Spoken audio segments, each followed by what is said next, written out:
Refeeding syndrome. So refeeding syndrome is a question setup that's going to come from anyone who's malnourished.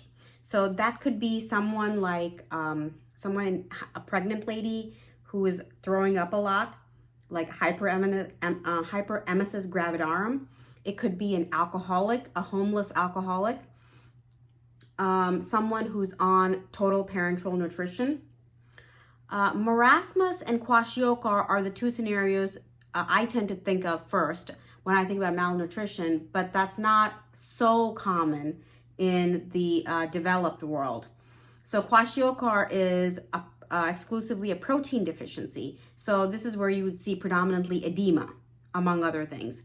And marasmus is deficient of everything. So you would see someone who's more wasted, muscle wasting, their ribs showing and stuff like that. So anyway, so what happens in a refeeding syndrome is essentially when your body is in starvation mode, your insulin levels go down because your insulin normally is going to try to take glucose out of the blood and store it out of the bloodstream. But now you don't have enough glucose. So all the counter-regulatory hormones kick in. So these are going to be things like glucagon, growth hormone, cortisol.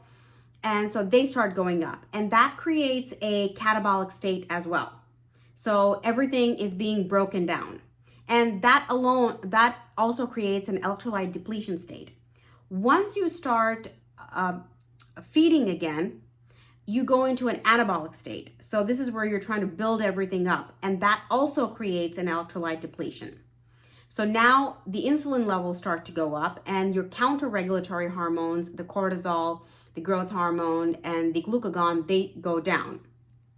So the main electrolytes that you need to worry about typically in electrolyte imbalances are potassium, magnesium, calcium, and in refeeding syndrome, it's actually phosphate as well. So there's a lot of, so what happens when you introduce dextrose again into your body is the insulin levels shoot up.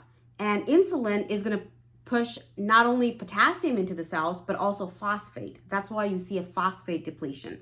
So it's very important in a refeeding syndrome that you monitor these electrolytes. And some of the complications you end up because of these electrolyte depletion are things like arrhythmias with potassium. You can have CHF. You can end up having seizures, rhabdomyolysis, muscle weakness, Wernicke's encephalopathy. Now, when you start feeding someone, if it's an alcoholic person, you're going to give them fluids along with dextrose, thiamine, which is vitamin B1, along with folic acid, and then, of course, the electrolytes that they're missing, the potassium, magnesium, and phosphate and everything else. You need to replete those as well. Now, someone who, the important thing to remember in management of the refeeding syndrome is, number one, you always begin with rehydration. Number two, rewarming them. And number three is refeeding. When you're giving fluids, you always begin with the oral fluids and then you go to the IV, because there is a problem. If you do IV, you have to be cautious that it does not cause like fluid overload leading to CHF. So if they can tolerate oral fluids, that would be the preferred way to go. When you actually start feeding them, you start them on either a high calorie diet or total parenteral nutrition. So another point for the exam that I have heard is if you are on enteral feeds and you have appropriate weight gain, because even patients on total parenteral nutrition and enteral feeds, they can develop this refeeding syndrome. But always check when you're on this enteral feeds, if they have appropriate weight gain, then that actually, you don't have to worry about refeeding syndrome then. So if it's not appropriate weight gain, then you would worry about all of these things that we just discussed.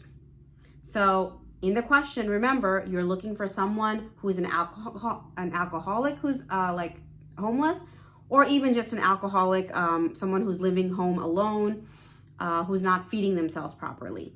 or a pregnant woman is something that's easily missed because of the hyperemesis gravidarum. Okay, that's it.